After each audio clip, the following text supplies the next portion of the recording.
Hello everyone, कैसे हैं आप लोग। आई होप आप सब बहुत अच्छे होंगे और आप लोगों की एमपी टेट प्री एग्ज़ाम की तैयारी भी अच्छे से चल रही होगी।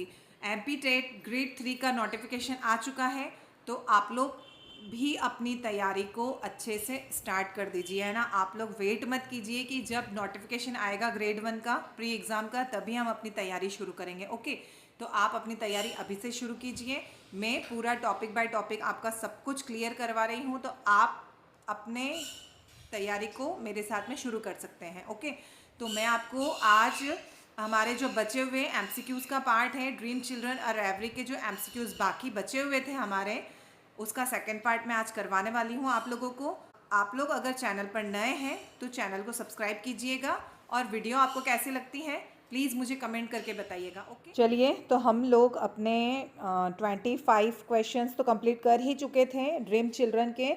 आज हम बाकी बचे हुए जो एमसीक्यूज़ हैं या एमसीक्यूज़ की सीरीज़ जो है हमारी, वो उसको कंप्लीट कर लेते हैं। ओके, तो 25 क्वेश्चन का आंसर मैंने आपको कमेंट में पूछा था कि इसका आंसर क्या होगा। What does the breaking of the dream signify, है ना। इसका आंसर मैंने आप लोगों से पूछा था, तो इसका आंसर होगा, आप लोगों ने तो कमेंट करके बताया नहीं है, चलिए मैं ही बता देती हूँ इसका आंसर आप लोगों को। इसका आंसर होगा अ waking from reality. Okay, a waking from reality. चलिए, अब नेक्स्ट क्वेश्चन देख लेते हैं हम। हमारा क्वेश्चन है 26। अब 26 से लेकर हम 50 तक क्वेश्चंस करने वाले हैं। ये पूरी हमारी एमसीक्यूज़ की सीरीज़ है, सेकेंड वाला पार्ट ही है। चलिए, क्वेश्चन नंबर 26 है हमारा, what does the phrase they melted from me imply. तो ये जो फ्रेज है दे मेल्टेड फ्रॉम मी, है ना, तो इसका क्या मीनिंग निकलता है। इसका मीनिंग निकलता है दे डिसअपियर्ड, है ना। हमने देखा था ना, ऐसे में वो बच्चे लास्ट में गायब होने लग जाते हैं, तो ये उसी से रिलेटेड है। चलिए, क्वेश्चन नंबर 27 है हमारा, who edited the volume where dream children was published. Dream children जो वॉल्यूम है उसको किसने एडिट किया था या किसने लिखा था, तो उसको चार्ल्स लैम्ब खुद ने ही लिखा था और खुद ने ही उसको एडिट किया था। ओके, चलिए, क्वेश्चन नंबर 28 है हमारा, which collection includes dream children a reverie. जो ड्रीम चिल्ड्रन अ रेवरी ऐसे हैं, वो कौन से कलेक्शन में इंक्लूड है, तो वो इंक्लूड था ऐसे ऑफ इलिया में। ओके, चलिए, तो क्वेश्चन नंबर 29 है हमारा, the tone of the children in the dream was. जो ड्रीम में जो बच्चे हैं तो उनका टोन क्या होता है, या फिर वो जो चार्ल्स लैम्ब अपने बच्चों से बात करते हैं ड्रीम में, सपने में, तो उन दोनों का एक दूसरे के साथ में कैसा टोन होता है, तो वो लविंग एंड अटेंटिव होता है। ओके, चलिए, नेक्स्ट क्वेश्चन है question number 30, why is the essay popular among readers. ये ऐसे रीडर्स में पॉपुलर क्यों है, तो ये क्यों पॉपुलर है, क्योंकि इसके सिंप्लिसिटी और डेप्थ की वजह से, है ना, because it's emotional depth and simplicity की वजह से ये बहुत फेमस रीडर्स में। ओके, चलिए, क्वेश्चन नंबर 31 है, सॉरी, क्वेश्चन नंबर 31 है हमारा, which literary form best describe dream children a reverie. जो लिटरेचर में ड्रीम चिल्ड्रन अ रेवरी है ऐसे उसको डिस्क्राइब किया गया है, तो वो कैसा है, वो है ऑटोबायोग्राफिकल स्केचेस, है ना। चलिए, क्वेश्चन नंबर 32 है हमारा, what triggers Lamb's imagination in the essay. Lamb's ने क्या इमेजिनेशन की है ऐसे में, है ना। ऐसे में उन्होंने क्या इमेजिनेशन किया है, तो उन्होंने हिज चाइल्डहुड मेमोरी, उन्होंने अपने बचपन की यादें भी इमेजिन की है उसमें। चलिए, क्वेश्चन नंबर 33 हमारा, what does lamb regret the most in ऐसे। इस ऐसे में चार्ल्स लैम्ब किस बात के लिए पछतावा करते हैं, है ना, उनको क्या पछतावा रहता है सबसे ज़्यादा, तो उनको पछतावा होता है कि वो अपनी जो बिलव्ड होती हैं उससे वो शादी नहीं कर पाते हैं, नॉट मैरी एलाइज, है ना, वो एलिज के साथ में या एलाइज के साथ में वो शादी नहीं कर पाते हैं, इसी का उनको रिग्रेट रह जाता है। चलिए, क्वेश्चन नंबर 34 है हमारा, what literary technique is used in the twist ending of the ऐसे। इस ऐसे की एंडिंग में क्या ट्विस्ट होता है ना, तो हमने अपने जो इसका जब समरी का पार्ट रीड किया था या पढ़ा था, तब हमने देखा था कि लास्ट में इंटरवेल होता है एक, है ना, एक ट्विस्ट आ जाता है, और ट्विस्ट क्या होता है, सस्पेंस खुलता है। तो उसमें क्या होता है कि वो जो बच्चे होते हैं ना, वो बच्चे क्या होने लग जाते हैं, गायब होने लग जाते हैं, है ना। तो इसका ऐसे का ट्विस्ट होता है सडन रिवेलेशन, है ना, इपीफैनी। ओके, चलिए क्वेश्चन नंबर 35 है हमारा। What is the impact of John Lamb's death on lamb, है ना, चार्ल्स लैम्ब के ऊपर जॉन लैम्ब की मृत्यु का क्या असर होता है। तो क्या असर होता है, वो ज़्यादा रेस्पॉन्सिबल हो जाते हैं और मैच्योर हो जाते हैं। He become more responsible and mature. Okay, चलिए क्वेश्चन नंबर 36 है हमारा। Which of the following best describe lame writing style in the ऐसे। ऐसे में लैम्स ने जो राइटिंग स्टाइल लिखी है तो वो क्या डिस्क्राइब करती हैं, सबसे अच्छा क्या डिस्क्राइब करती हैं। तो वो डिस्क्राइब करती हैं सिंपल एंड इमोशनल, है ना, वो बहुत सिंपल है और बहुत इमोशनल है वो। चलिए क्वेश्चन नंबर 37 देखते हैं हम हमारा। Lamb compare grand mother Field to which biblical figure for her piety, है ना, उन्होंने जो बाइबल कौन से बाइबलिकल फिगर के ऊपर लेम्ब ने अपने ग्रैंड मदर फील्ड को कंपेयर किया है। तो उन्होंने एना प्रोफिटेज, है ना, एना प्रोफिटेज नाम की एक बाइबलिकल फिगर है, उससे कंपेयर किया है अपनी ग्रैंड मदर फील्ड को। ओके, चलिए क्वेश्चन नंबर 38 है हमारा। What did grand mother field note like in the house. Grand mother field को जिस घर में या जिस पैलेस में वो रहती थी, है ना, तो वो उस हाउस में उनको क्या पसंद नहीं था। What did grand mother field note like in the house, house में उनको क्या पसंद नहीं था। तो उन्हें the long gallery of pictures, है ना, वो जो गैलरी थी और उस गैलरी में जो पिक्चर्स लगी हुई थी, है ना, वो पिक्चर्स से भरी हुई पूरी गैलरी उनको पसंद नहीं थी। चलिए नेक्स्ट क्वेश्चन है question number 39। What did young Charles Lamb and his brother do at grandmother's Field house.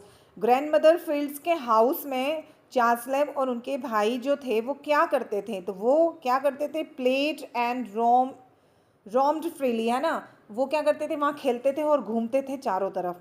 चलिए क्वेश्चन नंबर 40 है। What do the children represent in the ऐसे। जो ऐसे में जो बच्चे दिखाए गए हैं तो वो किसको रिप्रेजेंट कर रहे हैं। तो वो रिप्रेजेंट कर रहे हैं हमारी जो आशाएं होती हैं जिन्हें हम पूरा नहीं कर पाते हैं, जो हमारी इच्छाएं होती हैं जो अधूरी रह जाती हैं, या फिर जो हम पश्चाताप करते हैं, जो पछतावा हमें रह जाता है, उसके बारे में दिखाया है। ओके, तो रिग्रेट एंड लॉस्ट ड्रीम के बारे में दिखाया है। चलिए क्वेश्चन नंबर 41 है हमारा। Why did the children grow pale and disappear. जो बच्चे थे ऐसे में तो वो पेल एंड डिसअपियर क्यों हो जाते हैं। तो वो इसलिए पेल एंड डिसअपियर हो जाते हैं क्योंकि दे वर इमेजिनरी, है ना, वो क्या होते हैं चार्ल्स लैम्ब के ड्रीम में, वो उनके सपने में, वो उनकी इमेजिन में होते हैं, है ना, और जब वो उठने वाले होते हैं तो वो धीरे धीरे पेल और डिसअपियर हो जाते हैं। चलिए नेक्स्ट क्वेश्चन है question number 42। What is the significance of we are not Alice nor of thee nor are we children at all. हम एलीज नहीं हैं, हम जॉन नहीं हैं, हम कुछ भी नहीं हैं, हम तुम्हारे बच्चे नहीं हैं और हम बच्चे ही नहीं हैं, है ना। तो ये क्या सिग्निफिकाई कर, ये क्या सिग्निफिकेंस करता है ना। तो ये सिग्निफिकेंस करता है कि Lamb had no real children, है ना, लेम्ब के कोई भी बच्चे नहीं थे, ये सब कुछ उनकी इमेजिनेशन थी। ओके, चलिए क्वेश्चन नंबर 43 हमारा। How is lamb emotional state reflect in the ऐसे। ऐसे में जो लैम्ब ने अपने कौन से इमोशनल स्टेट को दिखाया है ना, तो उन्होंने अपने थ्रू मेलनचोली एंड लॉन्गिंग एक्सप्रेशन को इमोशनल स्टेट को दिखाया है उन्होंने। ओके, चलिए क्वेश्चन नंबर 44 है हमारा। Which type of narration is used in the ऐसे। इस ऐसे में कौन सा नरेशन या कौन से टाइप का नरेशन यूज़ हुआ है। तो इसमें फर्स्ट पर्सन नरेशन यूज़ हुआ है क्योंकि इसमें चार्ल्स लैम्ब खुद ही बोल रहे हैं। ओके, चलिए क्वेश्चन नंबर 45 है। Why is dream children considered a romantic essay. जो ड्रीम चिल्ड्रन है उसको एक रोमांटिक ऐसे में क्यों कंसिडर किया गया है। तो वो इसलिए किया गया है क्योंकि it focuses on emotions memory and individual experience. उसमें चार्ल्स लैम्ब ने अपने इमोशंस को, अपने मेमोरी को और अपने इंडिविजुअल एक्सपीरियंस को दिखाया है उन्होंने। ओके, चलिए क्वेश्चन नंबर 46 है हमारा। व्हाट मैक्स लैम्ब्स ऐसे टाइमलेस। लैम्ब्स के ऐसे को टाइमलेस क्यों बताया है ना। तो वो इसलिए बताया है क्योंकि universal emotions of love, loss and longing, इस वजह से चार्ल्स लैम्ब के ऐसे को टाइमलेस बताया है ना, क्या बताता है उनके चार्ल्स लैम्ब के ऐसे को क्या टाइमलेस बताता है? ओके, तो वो universal emotions of love, loss and longing, यही उसका आंसर होगा। ओके, चलिए क्वेश्चन नंबर 47 है हमारा, the use of children in the ऐसे सिम्बोलाइज, जो ऐसे हैं है ना, उस ऐसे में जो बच्चे हैं वो किसको सिम्बोलाइज कर रहे हैं ना, वो क्या सिम्बोलाइज कर रहे हैं? तो वो सिम्बोलाइज कर रहे हैं creative imagination and unfulfilled desire को, है ना। एक तो बच्चों की जो इमेजिनेशन की है, या उन्होंने सपनों में या उन्होंने रियल लाइफ में जो बच्चे सोचे थे कि मेरे बच्चे ऐसे होंगे, तो वो सपने में उन बच्चों के लिए इमेजिन करते हैं ना, और उसके बाद में उनकी जो इच्छाएं अधूरे रह जाती हैं, जो फुलफिल नहीं हो पाती हैं, उनको सिंबलाइज किया है। ओके, चलिए क्वेश्चन नंबर 48 है हमारा, which of this best reflect Charles Lamb personality as seen in the essay, है ना। Which of this best reflect Charles Lamb की जो पर्सनैलिटी है वो क्या सबसे मतलब कौन सी सबसे अच्छी बेस्ट रिफ्लेक्ट की हैं इस ऐसे में, है ना। तो चार्ल्स लैम्ब कैसे थे? चार्ल्स लैम्ब की personality tender, emotional and reflective थी। ओके, चलिए क्वेश्चन नंबर 49 है हमारा, which famous 19th century movement is Lamb associate with. 19th century में लैम्ब ने क्या मतलब कौन सी जो होती है उनकी लिटरेरी वर्क था, या उनका जो वर्क था पूरा लिखने वाला, है ना, तो 19th सेंचुरी में लैम्ब को एसोसिएट किया था। तो किसके साथ में एसोसिएट किया था, है ना, कौन सी चीज़ की वजह से वो फेमस हो गए थे? तो वो थी रोमांटिसिज्म, है ना, क्योंकि उन्होंने ऐसे लिखे थे कि वो सब कुछ रोमांटिसिज्म को दिखाते थे, वो दर्शाते थे 19th सेंचुरी में। ओके, चलिए क्वेश्चन नंबर 50 हमारा, और ये हमारा इस सीरीज़ का लास्ट क्वेश्चन है। और आपको मैं ये क्वेश्चन रीड करने से पहले याद दिला देती हूँ कि अगर आपने अभी तक चैनल को सब्सक्राइब नहीं किया है तो प्लीज़ चैनल को सब्सक्राइब कीजिए और वीडियो को लाइक करना ना भूलें। ओके, तो चलिए हमारा क्वेश्चन नंबर 50 रीड कर लेते हैं हम।